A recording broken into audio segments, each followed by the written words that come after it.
Hi, Yitin, and welcome to our week 3 lecture. This week we're going to start focusing in on the individual textual roles, and this week is melody. We're going to learn about some techniques to arrange melodies in note flight because we want to use melodies to create textual variety, okay? And that's what we're going to learn about this week. To do that, we're going to split today's lecture into two parts. The first part is revision of how to notate pitch and I guess how that works. Because we need that to be nice and fresh in our minds so when we learn about using melodic techniques, you'll understand how it works. So you can do it in your own arrangement in a later lesson in the next few weeks. Okay, cool. If you know the name of this guitarist in the background, can I get you just to email me his name? I'd be curious to see if anyone knows who he is. He is one of the best blues guitarists who has ever lived, and he's very, very famous. And he uses a lot of excellent melodic techniques. Cool. So as usual, here's just a table of what we're doing in music this week. If you want to go through it, just pause the video and read through it. Alrighty, so to start our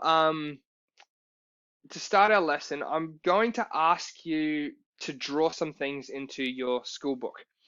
If you do that, can you write the date at the top left-hand corner of the page? And you will know you need to write something in your book because I'll have this pencil up the top right-hand corner of the screen.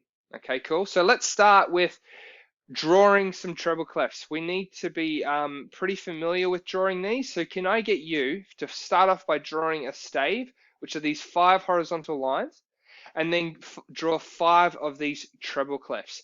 If you need a refresher on how to do that neatly, just follow these steps. They don't have to be perfect. In fact, all this does is a treble clef just tells a musician that they need to play high notes. If they see that picture, it just means I'm playing high notes on my instrument. Okay, so pause the video and draw 5 treble clefs. Cool. So let's start our revision of pitch. You can see we've got our treble clef here. And I want to just explain that we use pictures in music to tell you what to play on an instrument. It's not always a piano, but a piano is a really easy way to teach and understand how the pictures work. So I'm going to use a piano in this lesson. If you don't play the piano, just still look and listen and keep up because it will make this really easy to understand. Now, if I draw a note really low on the stave, like let's say on the bottom line, it tells you to play a note on the lower part of the piano. If I draw a note up higher, it tells you to play a note higher on that instrument. It's a pretty simple concept because in music, we just use pictures as instructions to tell you what to play, okay? So let's start by, how do we name the sounds on an instrument? In music, we use what we call the music alphabet, okay? And we use the music alphabet on these white notes here. It's really simple. You should be familiar with it. It's just A, B, C, D, E, F, G, and then we start the alphabet again. A, B, C, D, E, F, G, and then we start again. You should be pretty familiar with that. So I'm going to move on. Now, can I get you just to copy this into your book? I want you to notice 2 patterns on the keyboard. Pause the video and write that down and answer them. Okay, so let's answer these questions. What is the pattern of the black notes on the keyboard? You should have noticed that they are grouped in 2s and then 3s. And then the pattern repeats. 2, 3, 2, 3. So that's the first pattern about a piano. And that pattern is going to make it really easy to answer question number 2. Is every C in a similar position? It's a bit of a weird question, but the answer is yes. Every C is left of the 2 black notes. So let's check that. We've got 2 black notes here. If I go to the left, you see a C. If I go 2 black notes here, we go to the left and it's a C. And it's the same from the bottom of the piano to the top of the piano. Every C is left of the 2 black notes. And every note is in a similar position. So every F, for example, is left of the 3 black notes. Okay, 3 black notes, and F is just on the left. And that makes it really easy to figure out what the notes are on the piano, because once you know the pattern and you know where C is, you should be able to work out where every single note is on the piano. Okay, and we're going to just run through some questions. You don't need to write these down, just watch the video and figure it out before I say the answer. Okay, so I want you to name this key. Remember, the alphabet is A to G, so name that key there. Let's go up the alphabet. A, B, so that must be a C. Awesome. Let's do the next one. It's a little bit further away, but just go up the alphabet. A, B, C, D, E. Okay? So it's a pretty simple concept. This one here, now there's 2 ways you can answer this question. You could go up the alphabet, A, B, C, D, E, F, G, and then go, oh, what's after G? It's an A. Or you could also just work out that you've got 3 black notes here, and the one that's just in between the second 2 black notes is an A. So we've got 3 black notes here, and the note that's in between the second 2 black notes is A. So that's another way that you can work out the keys on the piano. Let's go backwards. So if you want to figure out the notes on the left, if you know where A is, well, you just need to go backwards through the alphabet. So this is just 1 note before A, so it must be a G. This one here is a bit further away. There's 2 ways to do it, and this is how I would do it. That note is in between the 2 black notes. So I've got 2 black notes here, and in between, that should be the same letter. So A, B, C, D. This is a D, which means this should also be a D. You can also just check that answer by going, okay, this note is 1, 2, 3, 4 notes before A. So I've got A here, 1, 2, 3, 4, and it's a D. So that's correct. So as I said a couple of slides ago, if you know the patterns, you should be able to work out where every note is. So just make sure that you revise that the answers to these 2 questions. We've got 2 black notes, 3 black notes, and every note is in a similar position. Okay? Cool. So let's move on. I'll just skip through these. Rightio. Now I'm going to move into the difference between the treble clef and the bass clef. Treble means, well, I'll start by saying we split the piano into 2 halves. Okay, we split it from this note called middle C, and it's a little bit faint here, but you can see that middle C is the closest C to the middle of the piano. So middle of the piano is actually about here, and this C is the closest. So we call that middle C. Any note above middle C is what we call the treble, and because it just means high, and any note underneath middle C is what we call the bass, because bass means low. In sheet music, middle C sits right in the middle of the treble and the bass clef. Okay, so that's how it works. Middle C is the middle of the stave, the middle, and it sits between the treble and the bass clef. Okay, cool. So, a reminder, we're going to use these pictures to tell somebody what to play on an instrument, right? Just coming back to our vision of why we use notation. Okay, so we're just talking about middle C. It's in the middle of the piano, and it separates the treble and the bass clef. So we've got middle C here. This bottom line note here is called an E, and it's telling you to play the E just above middle C. All right. We also have another E. Okay, it's higher up, and that's telling you to play this E, and that's not very close to middle C at all. So we do separate all of these same letter keys on our sheet music. Rightio? So study that. Just remember that this E here is just above middle C. Okay? Rightio? What we're going to do now is just try to memorize the names of the treble clef notes, and I'm going to give you some questions and see if you can name these notes correctly. We'll start off by breaking up notes into, are they lines or spaces? That's the easiest way to sort of think about it. So if you've got a note that is on a line, you can see it's got a line going straight through it. If you have a note that is between two lines, it's what we call a space note, right? Space notes are nice and easy because they literally spell face going upwards, right? F-A-C-E. So I'm going to use that to give you some questions and see if you can name the notes in the spaces of the treble clef. So if I have a picture here, you just need to go, it's F-A-C. That must be a C note. All right, here we go. I've got my guide up the top left-hand corner, and if you need to use that, please do so. But this is how you do it. F, this is a space note, so F-A, that's an A note. Okay, cool? That's nice and easy. That's in the first space, so it's in F. F-A-C. F-A-C-E. So it's an E note. That's an F note. So now we're losing that guide. If you want to do a couple of questions with the guide, just rewind the video and go through that a couple of times. But here we go. That's an A, F-A. That's an E, F-A-C-E.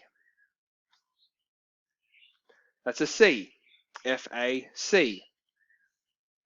So hopefully you're pretty good with this, with the space notes. Now, when you do your quiz, I encourage you to have, I encourage you to look back at, I guess, the notes of this lecture to help you answer some of these questions.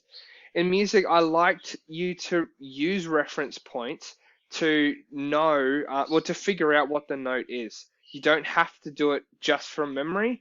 Just if you do it from memory, it's just a lot quicker. That's the only benefit. Okay, cool. So here we go. We're going to move to lines. Now, line notes, they don't really spell a nice word, E, G, B, D, F. So what people use is this sentence, every good boy deserves fruit. It's a bit of a silly sentence, but every musician I've ever met has used that sentence. I don't know why it's so universal, but it is. So every good boy deserves fruit. And remember, we say that going upwards. Okay, cool. So name this note. We've got a guide at the top left-hand corner to help you. That's an F. Every good boy deserves fruit. F for fruit. That's a G. Every good.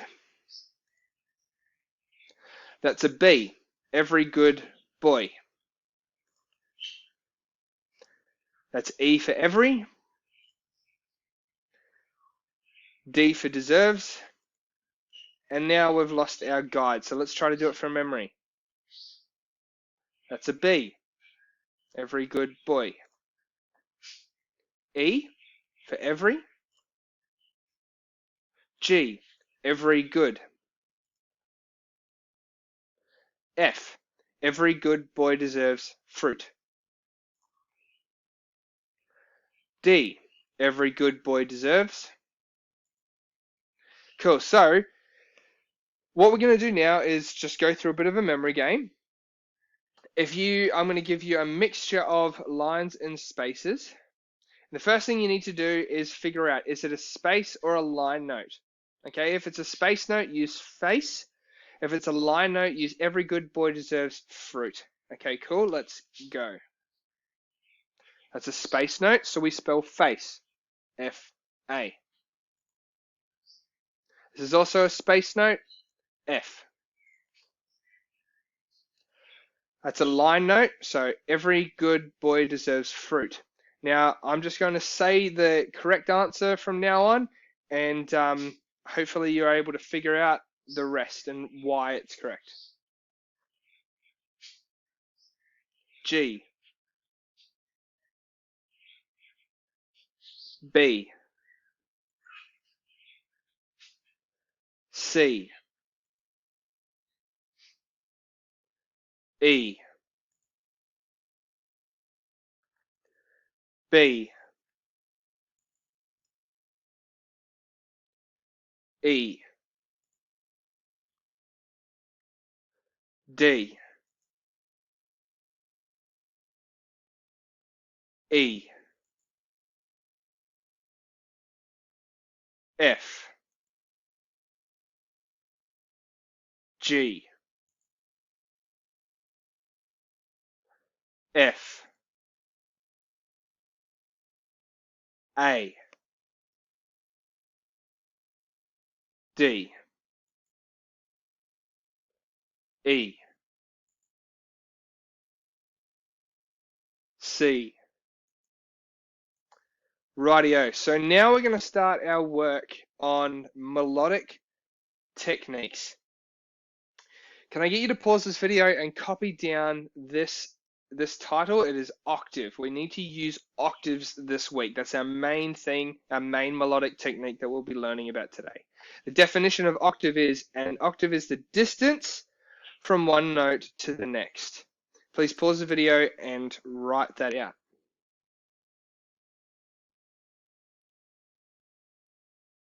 Okay, so an octave is the distance from one note to the next note with the exact same letter. So the distance from this C to this C is what we call an octave, this distance. Okay? If the distance from this C to this C is 2 octaves, it's twice as long as a single octave. It should make a lot of sense. Likewise, from the octave above this E would be here. It's the distance from one note to the next note with the exact same letter. Okay? So let's run some questions. What is an octave up from this note? Okay, I've got the definition here. The distance from one note to the next note with the same letter. So I'm going to scroll up, and the next time I get to G, that is my answer there. Okay, cool. It's really important that you do focus on that word up, because that's your direction. You can go an octave up or an octave down. So an octave up from this G is here. But what's an octave down from this note? Well, let's go downwards, and there is our octave down, all right? So remember, it's the distance from one note to the very next note with the same letter. But you can choose the direction, go an octave up or an octave down, okay? So what about sharps and flats? Well, it's exactly the same. Go up to the next exact note with the same letter, okay? So if I go up, remember, follow that, we're going upwards, and that is our note. That's one octave up from this C sharp here. And same with flats.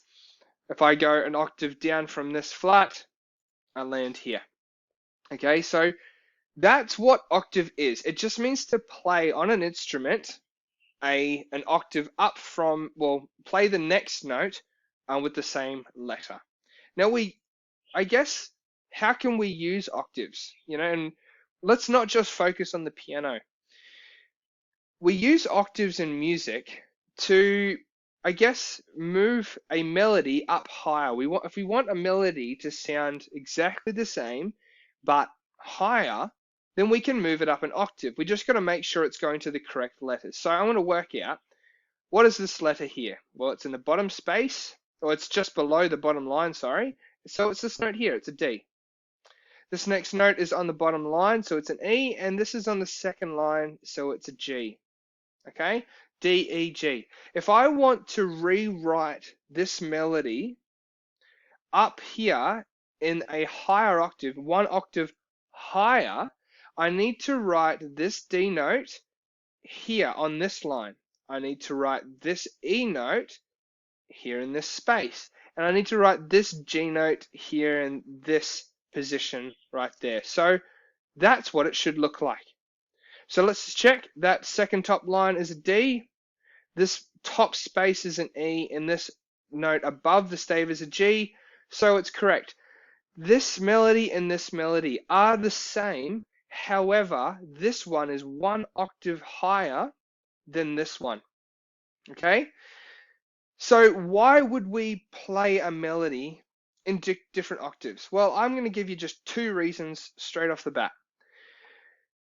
Chords are thicker than a melody. We talked about that last week and the week before. They're thicker because they have more notes. But if you play a melody in 2 octaves, it actually thickens the melody in a similar way. Okay, you're playing the exact same melody, but in 2 places, and now it's just a bit thicker. So that's the first reason. The second reason we play a melody in different octaves is because if you play them in different octaves, it disguises that you're repeating a melody. It makes the melody develop. If you play something exactly the same way, it's too repetitive and it makes a song boring. So one way that we vary a melody is we repeat it in different octaves. So now I'm going to move to note flight and just show you what I mean. I've got the song here, Bulls on Parade. Let's just have a listen to the main melody from this song. Okay, cool. Okay. Okay, you've got the bass guitar there playing the melody. Right? So, I went to a website and I found someone who notated that melody out and I copied it. We're arranging music, so we're allowed to copy melodies here. But the trick is that you need to change the melody in some way to make it more interesting. So here's our melody.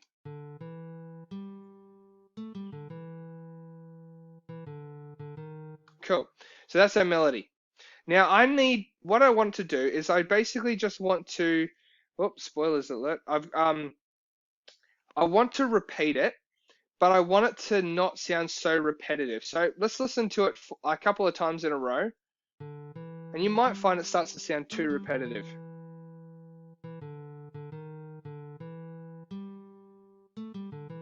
Okay. Now at about this point, I want to hear something slightly different. So I'm going to get rid of that drum beat because I'll place that in later. I want to put it up here in a different octave. So there's two ways you could do it.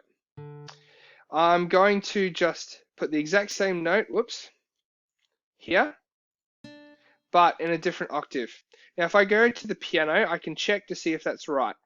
This note here is in between the two black notes, and this one here should be in between these two black notes because it's an octave higher, and you can see it's correct.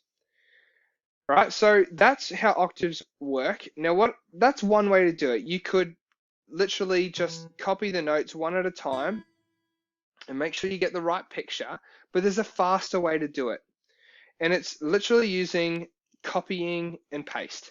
So I'm going to highlight what I want to copy. That's my full melody. And I'm going to click hold control, and then click C. So that's copied. And then I'm going to click up here and click Control V, which pastes it. Now, the melody is exactly the same. Now, while it's highlighted, you can actually move it up an octave. So what you need to do is move it up 7 notes. 1, 2, 3, 4, 5, 6, 7. And you can see it's moving it on the piano. We started on this note here on the keyboard, and I just need to keep moving it up until it gets to here. So 1, 2, 3, 4, 5, 6, 7. Great. Now, I don't know if you've noticed, but one of the notes didn't copy perfectly. And that's because this one here has a sharp. Sharps don't work with the copying, pasting, and moving up and down as well. So what you need to do is just go through. Did you have any sharps in your original one?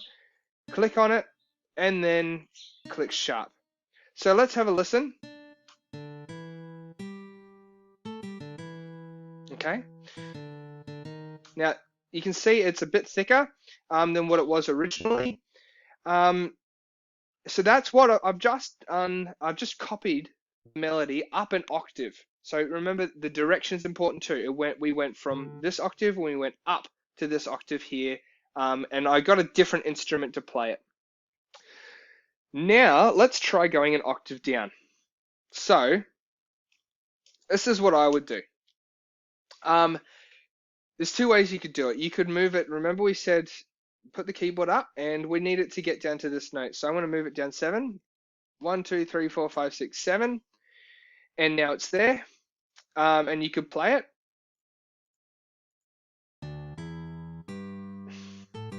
But now we have lots of these horizontal lines, and they're called ledger lines. We use them when we're outside of the 5 lines of the stave. Okay, it just still tells you what note to play. But when you got lots of ledger lines, it's really confusing. So what I'm going to do instead is I'm actually going to copy this, highlight what you want to copy, hold Control, click C. If you have a Mac, hold Command and then C, and that's copy. But if then I'm going to paste it here. Now I still have lots of ledger lines because it's in the same octave as this guitar here. So what I want to do is, it's on this note here. I want to move it down 7 times until it gets to here. 1, 2, 3, 4, 5, 6, 7. Okay, cool. We've lost all those ledger lines. Now let's have a listen.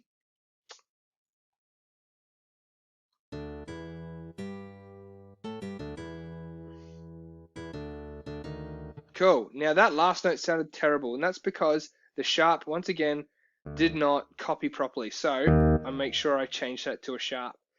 So in essence, this is going to be the think harder task for this week. I'm actually going to give you a melody like this, and you're going to have to copy it into 2 different octaves. You're going to have to copy it up an octave and then also down an octave, and that's all you need to do. But there's an extension task for you to do, and I'll give you a demonstration using Bulls on Parade.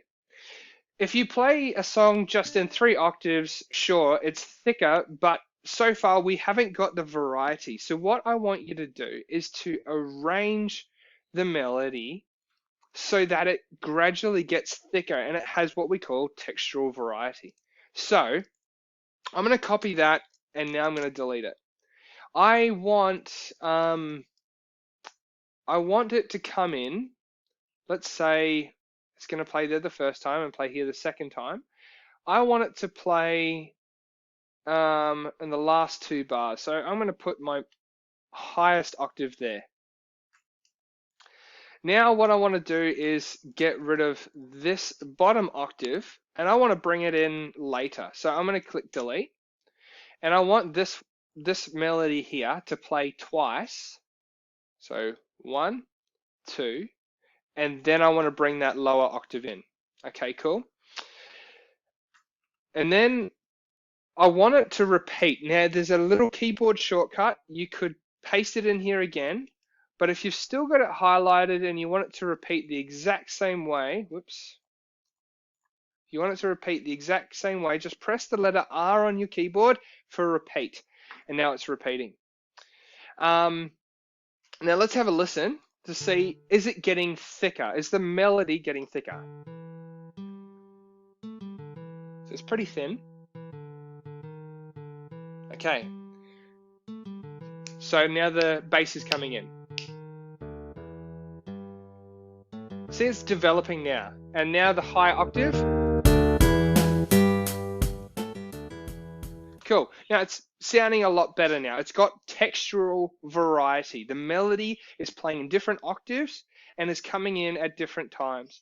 You can do a few more arrangement techniques. You can put a drum beat in, like I have here. And let's say you want that to come in at the same time as the bass. So you could paste that there. Another trick that you could do is you can actually bring an instrument in early. So the melody of the bass starts here. So cool. But I might want it to come in just the end of the melody. This part here, I might want it to come in just here, just a little bit early, just to introduce the rest of the instruments.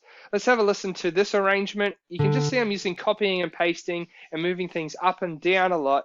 And that's a really handy way to arrange music. And that's, I guess, the goal of this lesson. Let's have a listen to my latest arrangement.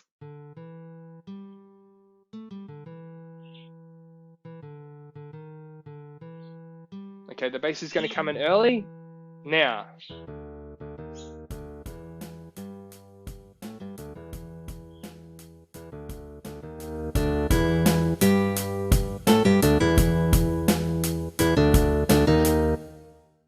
So you can see a song, I've just took one melody and I arranged it with into different octaves, and now it's a lot more interesting.